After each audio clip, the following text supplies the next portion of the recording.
it's me, Jay, your GM. I use he, them, and this is an episode about combats, and specifically running quick combats.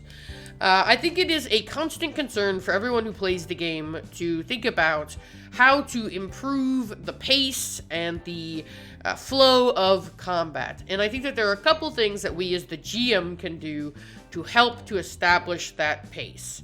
And the first one is kind of a bundle of different features that I would wrap up together in utilize your digital tools, like really leverage your digital tools. One thing I love about Roll20 is when I, as the GM, pull up turn order, it pulls it up for my players. Foundry has a turn order that is visible to players, but it's a tab and you can pop it out, but not everyone will pop it out, and a lot of times if you just got it as a tab, you're tabbed over onto a different tab and you're not seeing it. I think having a clearly visible turn order to the players is super important. It just reminds people of the initiative, it helps them to strategize, it helps them to formulate a plan, it helps them to know what's going on. Utilize your turn order as a tool to help your players get better at the game. If you're a cleric and you're at the bottom of initiative like poor Cedric is here, then you understand that you've got a long time before you can do anything. And so your goal becomes responding to everything that happened before. Am I going to need to heal, or am I going to need to cast damaging spells on my turn? And so you're watching every turn go by, you're keeping sort of a mental tally on how much damage is being done, you're trying to figure out which is the superior use of your time. But by seeing the turn order, you can make those plans and come up with those strategies. Players who don't see their turn order, who don't know what the turn order is at all times, are less informed and therefore have to do more work on their turn to kind of get to grips with what all has happened and make their strategy at that time. It's going to take longer. Second up, by having a visible turn order, I can, as the GM, every round go, Argo, you're up. Ras, you're next. Ras, you're up. Volthaisk, you're next.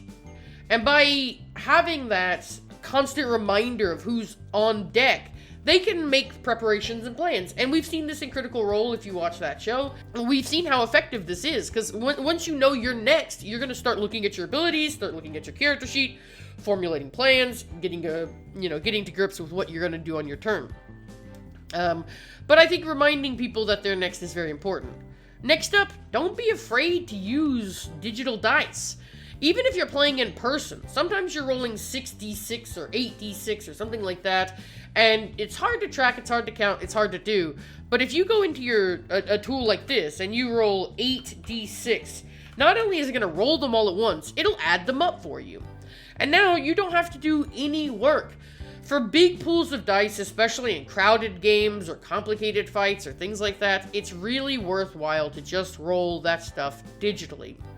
Additionally, tools like Beyond 20, the web extension for Chrome and Google, or Firefox and Chrome, it will actually take your rolls and export them to Roll20. So you can see I just rolled a 21 to hit off of that button that I pressed in my D&D Beyond character sheet. And then by clicking the name of the attack down here in the sidebar, it'll then go ahead and roll damage for me. So I say 21 to hit. Does that hit? And they'll say, yeah, that hits. Okay, great. That's 17 slashing and then 7 additional radiant damage for Blessed Strikes. Boom, boom, boom. We're done. Like, that's a whole attack in just a couple of seconds. Very quick, very efficient. I would say as a GM, like, you're remiss if while your players are on their turn and they're having a think about, what do I want to do? What do I want to do? You can be in an NPC stat block and you can just go ahead and roll both your attacks, right? So now I've got both my attacks pre-rolled, and I can have both my damages pre-rolled. So when it gets to my turn as the GM, I can say, does a 33 hit? 33 hits. Does a 29 hit? 29 hits. 17 slashing, 15 slashing, 1 additional, 8 additional. Bam, bam, bam, bam, bam. Done. And you know, I've obviously we're not doing it that mechanically in the session. I'll say, okay, it's a 29 and a 33 to hit, and they'll say yeah, and they'll say, okay, he comes in with 2 big cleaves and just slashes in 17 slashing damage and then 1 additional slashing damage due to Blessed Strikes. They'll say, okay, 18 total, and they'll take it away, and then I'll say, and then it's 15 additional slashing and 8 additional slashing, and they'll say, okay, 15 and 8, that's a 25 total. Great, got it. or 23 total. And that's it. Like doing that really quickly, especially for NPCs, which are often simpler and a lot easier to run than a PC, having their turns pre-rolled before the players are even done means that when you get to their turns, you can quickly take enemy turns and throw it back to the players. Because the players' turns are what it's all about. That's what we're really interested in. Obviously, the enemies matter. I mean, we care if they do something scary to our players and things like that. But having those things pre-done, doing it as quickly as possible, gives more time for the players to do what they need to do, and really, we should be on the ball, because we're running the easier character sheets. We're running NPC stat blocks, which often only have 1 or 2 things to do. Now, some enemy stat blocks are more complicated and going to be more difficult to run, but generally, we are running something like a wolf that just has 2 attacks at advantage per round. Whatever. Pretty straightforward. We can handle that. So I do definitely advise you to leverage your digital tools for making those turns go faster.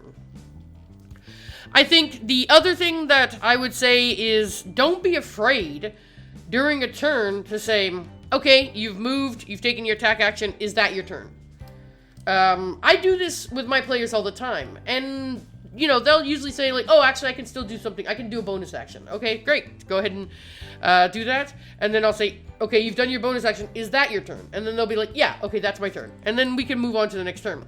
I've lost so much playtime to a player being like, oh yeah, I do this and this. And then I'll say, okay, you did that and that? Yeah.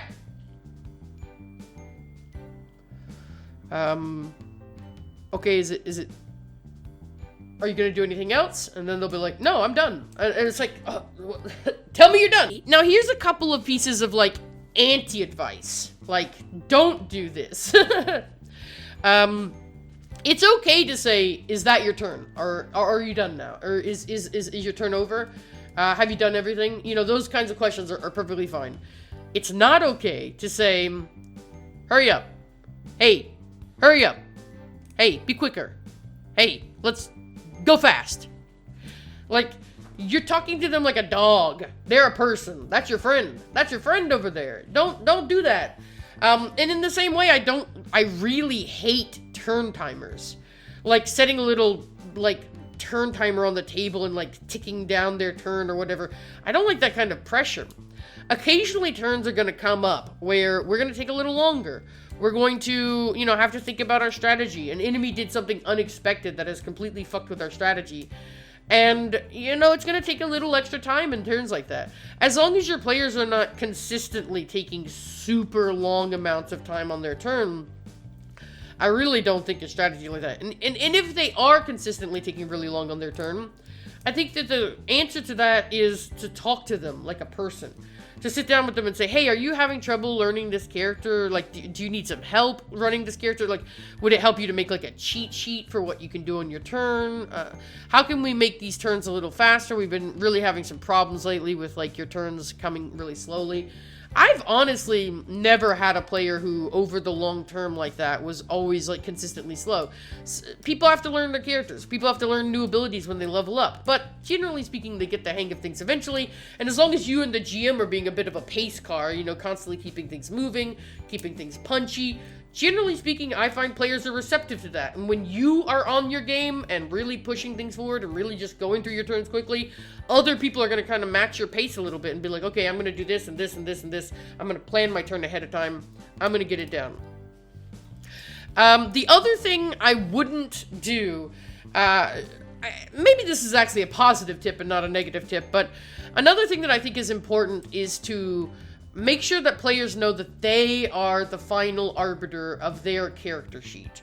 That they are responsible for knowing their class features. If a player has a question for you, obviously you should consider that as, you know, answer it. Like, you're the GM. That's what you do. But if a player has a question for you about their character sheet, I think it is a perfectly legitimate and reasonable response to say, that's your character sheet. I don't control your character. I don't know your character as well as you do. Like, you are responsible for your character sheet.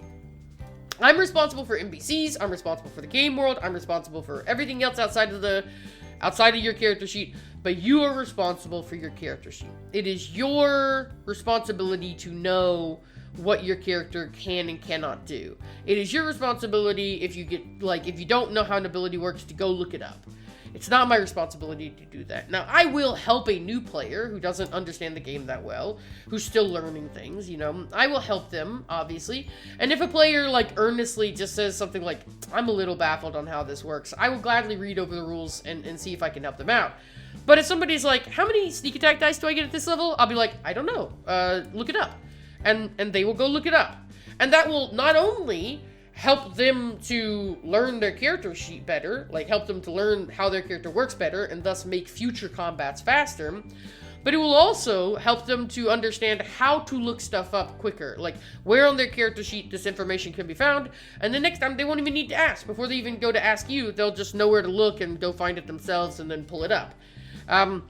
But if you get people in the habit of asking you everything that their characters can do, it puts a lot of onus on you to know every character, and it's going to result in a lot of book diving. It's going to result in a lot of the GM going, let me pull up this, let me look it up, and they're already in their character sheet. The information they need is there. They just need to look for it. And I'm also not afraid to say something like, so let's say a player is stuck on I'm not sure about this rule, I'm not sure how this ability works. I'll be like, hey, why don't we do Rass's turn right now, and then when Rass is done, we'll come back to your turn. And then they'll go, oh, sure, that's fine. So then they can go look it up, have time, not feel the pressure of everybody waiting on them. They can go read the rule. When they're confident about what they're doing, Rass's turn is over, they can come back in and say, okay, I know what I need to do now. And then they can do their turn. You shouldn't be afraid to mess with initiative like that. Sometimes people just aren't on the ball. Sometimes people need a minute to look at stuff. And if you do that, occasionally, they will suggest it themselves. They will say, you know what, I think I actually need a minute. Can this person take their turn first, and then I'll go after them? And you can be like, absolutely, that's fine. Because, again, that's going to improve the speed of combat. The next player knows what they're doing, they can take their turn real quickly, and then that person can come back in and do their turn, and not that much is impacted or affected. And yeah, I think if you do these, things, I think your combats are going to speed up quite a bit. I think leveraging your digital tools, using digital dice where applicable, using the turn order on, your VTT of choice. I think reminding people that they're going to be next in initiative, pre-rolling attacks when the players are taking their turns. These things are going to make your combats significantly faster, making players the final arbiter of their own sheets, making sure that they know their sheets and that they are confident looking things up for themselves. Again, it's just going to help you down the road. It's going to pay dividends. And doing all of that while remaining respectful that sometimes a turn is just going to take a little bit of time, and that's okay. Sometimes a combat will run a little long, and that's okay. We are here to have fun. This is not a job or sport. We are not competitive. We are cooperative, and we are enjoying our time with our friends. And so, speed is a goal, but it is not the goal. It is not the end result, but something that we'd like to achieve along the way as we get better at the game. And I think that that's the important thing. Anyway, I hope that this helps. I hope that you've learned something useful. And if you have, be sure to let me know down below. And yeah, check me out next time as we get into something else. Until then, goodbye!